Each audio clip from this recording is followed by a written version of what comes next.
ఆంధ్రప్రదేశ్లో అన్నమయ్య జిల్లా మదనపల్లిలో జరిగిన సంఘటన 7 ఏళ్ల పాపని మానభంగం చేసి ప్రాణంతోనే నీటిలో ముంచి చంపేసి దర్జాగా గల్లీలో తిరిగి వాడి మీద అనుమానిస్తుంటే జైలుకి పోయి వచ్చి మళ్ళీ మీ అంతా కూడా చూస్తానన్నంత సైకో మెంటాలిటీ సమాజంలో తిరుగుతున్నప్పుడు కులవర్ధన్ అనే 27 ఏళ్ళు సుమారుగా ఆ అడ్డగాడిదలాగా బలిసిన ఈ గాడిది కుక్క, పిచ్చి సైకో నా కొడుకు, చెత్త నా కొడుకు, అసలు మనిషి పుట్టుక అనవసరంగా పుట్టిన ఒక జంతువు, నరరూప రాక్షసుడు అడ్డంగా బలిసి కొట్టుకుంటున్న చెత్త నా కొడుకుని నిజంగా వాడిని రోడ్డు మీద కాళ్ళు చేతులు తీసి ప్రాణంతో పెట్టి ఆ ప్రాణం పోయి ఎండ వానకి అంత తడిసి ముద్దయిపోయి అలా నిర్దాక్షిణ్యంగా చంపినా తప్పులేదు.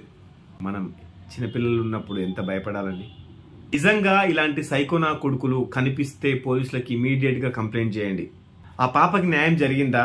ఆ తల్లిదండ్రులు వాడిని అప్పగించండి సార్, మాకు వాడిని అప్పగిస్తే వాడికి శిక్ష అనేది ఏంటో చూపిస్తామని చెప్పేసి నిన్నంతా జరిగిన ఈ సంఘటన 2 రాష్ట్రాలని వణికించిందని చెప్పాలి. ఇట్లాంటి సైకో మెంటాలిటీ, సైకోగల వల్ల చిన్నపిల్లలు ఉన్న తల్లిదండ్రులు చాలా జాగ్రత్తగా ఉండాల్సిన పరిస్థితి.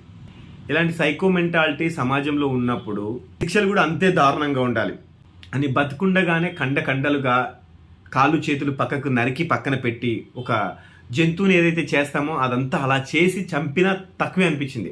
వాడు హ్యాపీగా చచ్చాడేమో అనిపించింది. ఇంకా నాకు ఎట్లా చచ్చినా వాడు బాగానే చచ్చాడు, కానీ ఆయనకి నరకం చూపించి చంపిస్తే బాగుండేది. ఆ పాప ఎంత తల్లడిల్లింటది. ఆ తల్లి నిన్న మాట్లాడిన మాటలు చూస్తే కళ్ళకెళ్ళి నీళ్ళు వచ్చినాయి. 7 ఏళ్ల పాప, 2వ తరగతి చదువుతున్న పాప. భయంకరమైన సంఘటన ఇది. అమానుషం, దారుణం, దాష్టికం ఇది. ఇలాంటి సమాజంలోనే ఉన్నప్పుడు మనం కూడా చాలా జాగ్రత్త తీసుకుందాం. ఇలాంటి సైకోలు, గాంజాయి మూట ఎక్కడ కనిపించినా పోలీసులకు ఇన్ఫార్మ్ చేద్దాం.